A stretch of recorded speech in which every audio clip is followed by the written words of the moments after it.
அனைவருக்கும் வணக்கம். மிதுன ராசிக்காரர்களுக்கு ஏன் எதற்கு என்று தெரியாமல் பல்வேறு வகையான சிரமங்கள், சிக்கல்கள் ஏன் எனக்கு மட்டும் ஏற்படுகிறது, என் வாழ்வில் மட்டும் ஏன் அவமானம், கஷ்டம், சிரமம் என அத்தனையும் சூழ்ந்திருக்கிறது. மிக பெரிய அளவிலான நெருக்கடி, வெளியில் சொல்ல முடியாத மனவேதனை, எதை தொட்டாலும் ஒரு அடி முன்னேற்றம் காண்பதற்கு முன் பல அடி சறுக்கல்களை சந்திக்கக்கூடிய ஒரு சூழல் ஏன் ஏற்படுகிறது என்று விடை தெரியாமல் பல்வேறு வகையான சிரமங்களில் சிக்கித் தவிக்கும் மிதுன ராசிக்காரர்களுக்கு உறுதியாக அதற்கு பித்ரு தோஷம் என்று சொல்லக்கூடிய, பித்ரு கர்மா என்று சொல்லக்கூடிய ஒரு தோஷமும் மிக முக்கியமான காரணமாக அமைகிறது. எனவே பித்ரு தோஷத்தை நீக்க இந்த அமாவாசை தினத்தன்று, வருகின்ற அமாவாசை தினத்தன்று உறுதியாகவே முன்னோர் வழிபாட்டை உலகின் எந்த மூலையில் இருந்தாலும் மிதுன ராசிக்காரர்கள் மேற்கொள்வதன் மூலம் எதிர்பாராத திடீர் அதிர்ஷ்ட யோக வாய்ப்புகள்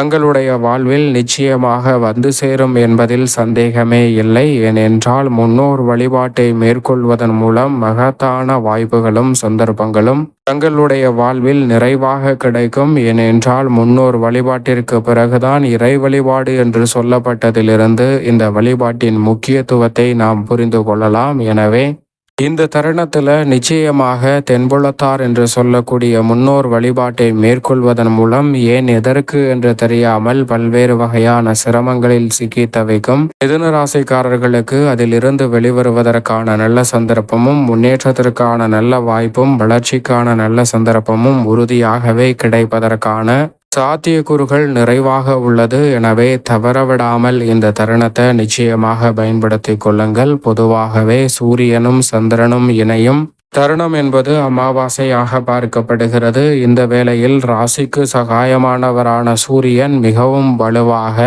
விரயஸ்தானத்தில் வீற்றிருக்கும் போது அவருடன் ராசியின் அதிபதியான புதனும் இணைந்திருக்கிறார் விரயஸ்தானத்தில். இந்த வேளையில் விரயத்தில் உச்சம் பெறுகிறாருங்க சுக்கிரன், நட்பு கிரகமான சந்திரன், மாதுருக்காரகன் என்று சொல்லக்கூடிய சந்திரன் ராசியின் அதிபதியான புதனை நட்பு கிரகமாக பார்க்கிறார். ராசிக்கு சகாயமானவராக இருக்கிறார். அவர் இந்த வேளையில் விரயத்தில் உச்சம் பெறக்கூடிய இந்த தருணம் என்பது உறுதியாகவே சிறப்பான மாற்றத்தை, நிச்சயமாக உயர்வை நோக்கி நகர்த்தக்கூடிய சந்தர்ப்பத்தை உறுதியாக ஏற்படுத்தி கொடுக்கும். வீண் விரய செலவுகள் ஏற்பட்டாலும் அவை மகிழ்ச்சி நிறைந்த சுப விரயங்களாக மாறுவதற்கான நல்ல வாய்ப்பும் சந்தர்ப்பமும் உறுதியாகவே உங்களை தேடி வருவதற்கான முதன்மையான அதிர்ஷ்ட யோக வாய்ப்புகள் நிச்சயமாக மிதுன ராசிக்காரர்களை தேடி வரும் என்பதில் சந்தேகமே இல்லை என்பதை திட்டவட்டமாக உறுதிப்படுத்துகின்றனர். ஏனென்றால் பிதுருக்காரகன் என்று சொல்லக்கூடிய சூரியன் விரயத்தில் இருக்கக்கூடிய இந்த வேளையில் மாதுருக்காரகன் என்று சொல்லக்கூடிய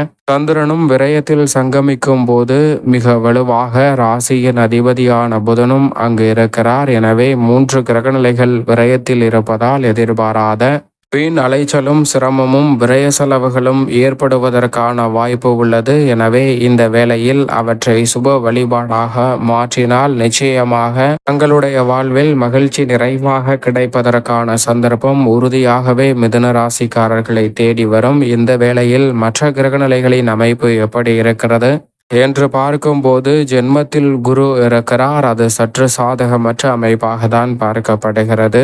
மிக வலுவாக 9 ஆட்சி பலம் பெற்றிருக்கக்கூடிய சனியுடன் இணைந்து முழு சுபகிரகம் என்று அழைக்கக்கூடிய குரு ஜென்மத்தில் இருக்கும் போது 9ஆம் இடத்தில் ஆட்சி பலம் பெற்று சனியும் அவருடன் இணைந்து ராகுவும் பலம் வருவது பல வகையில் நன்மை நிறைவாக கிடைப்பதற்கான வாய்ப்பையும் சந்தர்ப்பத்தையும் இந்த வேலை உறுதியாகவே ஏற்படுத்தி கொடுக்கிறது. எனவே நெருக்கடிகள், தடைகள் நிச்சயமாக விலகி நல்ல மாற்றமும் முன்னேற்ற வாய்ப்பும் இந்த தருணத்தில் உங்களை தேடி வருவதற்கான அற்புதமான சந்தர்ப்பம் உண்டு. அதோடு மட்டுமல்லாது சுகஸ்தானம் என்று சொல்லக்கூடிய 4ஆம் இடத்தில் வலம் வந்த செவ்வாய் 3ஆம் இடத்தை நோக்கி நகர்ந்து கொண்டிருக்கும் போது 3ஆம் இடமான தைரிய ஸ்தானத்தில் மோட்சக்காரகரான கேது 4இல் இருந்து அமர்கிறாருங்க. எனவே பல வகையில் வெற்றி வாய்ப்புகள் இந்த வேளையில் உங்களை தேடி வருவதற்கான நல்ல சந்தர்ப்பம் உண்டு. செவ்வாய் தனஸ்தானத்தை வலு சேர்க்கிறார் மிக விரைவில். தைரியத்தில் நுழைய போகிறார். சுக்கிரன் உச்சம் பெற்று தொழில் ஸ்தானம், ஜீவனஸ்தானம் என்று சொல்லக்கூடிய 10ஆம் இடத்தை வலு சேர்க்கிறார். இப்படி நவகிரக நிலைகளின் அமைப்பும் இருக்க, தற்போது வருடத்தில் எவ்வளவோ அமாவாசைகள் வந்தாலும் மகாலய அமாவாசை, தை அமாவாசை போன்ற சிறப்பான அமாவாசைகள் இருப்பதும் மட்டுமல்லாது, அதே வேளையில் சூரியன் உச்சம் பெறக்கூடிய அமாவாசையும் சந்திரன் உச்சம் பெறக்கூடிய அமாவாசையும் மிக சிறப்பு வாய்ந்த ஒன்றாக பார்க்கப்படுகிறது. அந்த வகையில் இந்த தருணத்தில் சந்திரன் உச்சம் பெறுவதால் பல அதிரடியான மாற்றம் உங்களை தேடி வரும். எனவே மிதுன ராசிக்காரர்கள் சரியாக பயன்படுத்திக் கொள்ளுங்கள். இந்த வேளையில் நிச்சயமாக அமாவாசை தினத்தன்று அதிகாலையில் எழுந்து நீராடி எள்ளும் நீரும் இறைத்து முன்னோர் வழிபாட்டை மேற்கொள்ள வேண்டும். அதற்கு பிறகு இறை வழிபாட்டையும் தீபம் ஏற்றி மேற்கொள்ளலாம். அதற்கு பிறகு குலதெய்வ வழிபாட்டையும் மேற்கொள்வது உங்களுடைய வாழ்வில் மகத்தான புண்ணியங்களை நிச்சயம் நிறைவாக அள்ளி கொடுக்கும். அன்றைய தினத்தில் விரதம் இருப்பதோடு மட்டுமல்லாது மதியம் தலைவாழை இலை போட்டு முன்னோர்களுக்கு உணவு படையல் வைத்து முன்னோர் வழிபாட்டை மேற்கொள்வதன் மூலம் பித்ரு தோஷம், பித்ரு கர்மா மிக பெரிய அளவில் நீங்கி ஏன் எதற்கு என்று தெரியாத பல சிரமங்கள் தங்களுடைய வாழ்வில் இருந்து முற்றிலுமாக விலகுவதோடு மிதுன ராசிக்காரர்களுடைய வாழ்வில் தொட்ட காரியம் அனைத்தும் பொன்னாகும் என்று சொல்லக்கூடிய வகையில் குடும்பத்தில் பல சுப நிகழ்வுகள் உறுதியாகவே தடை தாமதம் இல்லாமல் கைகூடுவதற்கான நல்ல சந்தர்ப்பம் நிச்சயமாக கிடைக்கும். வேலை இல்லாதவர்களுக்கு நல்ல வேலை கிடைக்கும். குடும்பத்தில் பல்வேறு வகையில நெருக்கடி, சிக்கல் என்று சொல்லக்கூடிய வகையில் அவை அனைத்திலும் நல்ல மாற்றம் கிடைக்கும். நீங்கள் எதிர்பார்ப்பதை காட்டிலும் பித்ரு தேவதையின் அருள் அபரிவிதமாக கிடைப்பதால் நீங்கள் நினைத்த காரியம் அனைத்தும் வெற்றி பெறுவதோடு ஏன் எதற்கு என்று தெரியாத பல சிரமங்கள் தங்களை விட்டு முற்றிலுமாக விலகும். அதோடு மட்டுமல்லாது அன்றைய தினத்தில் காகத்திற்கு உணவளியுங்கள். அதற்கு பிறகு உணவு உண்ணலாம். அதற்கு முன் அன்னதானம் கொடுப்பதும் தங்களுடைய வாழ்வில் மகத்தான புண்ணியத்தை ஏற்படுத்தி கொடுக்கும்.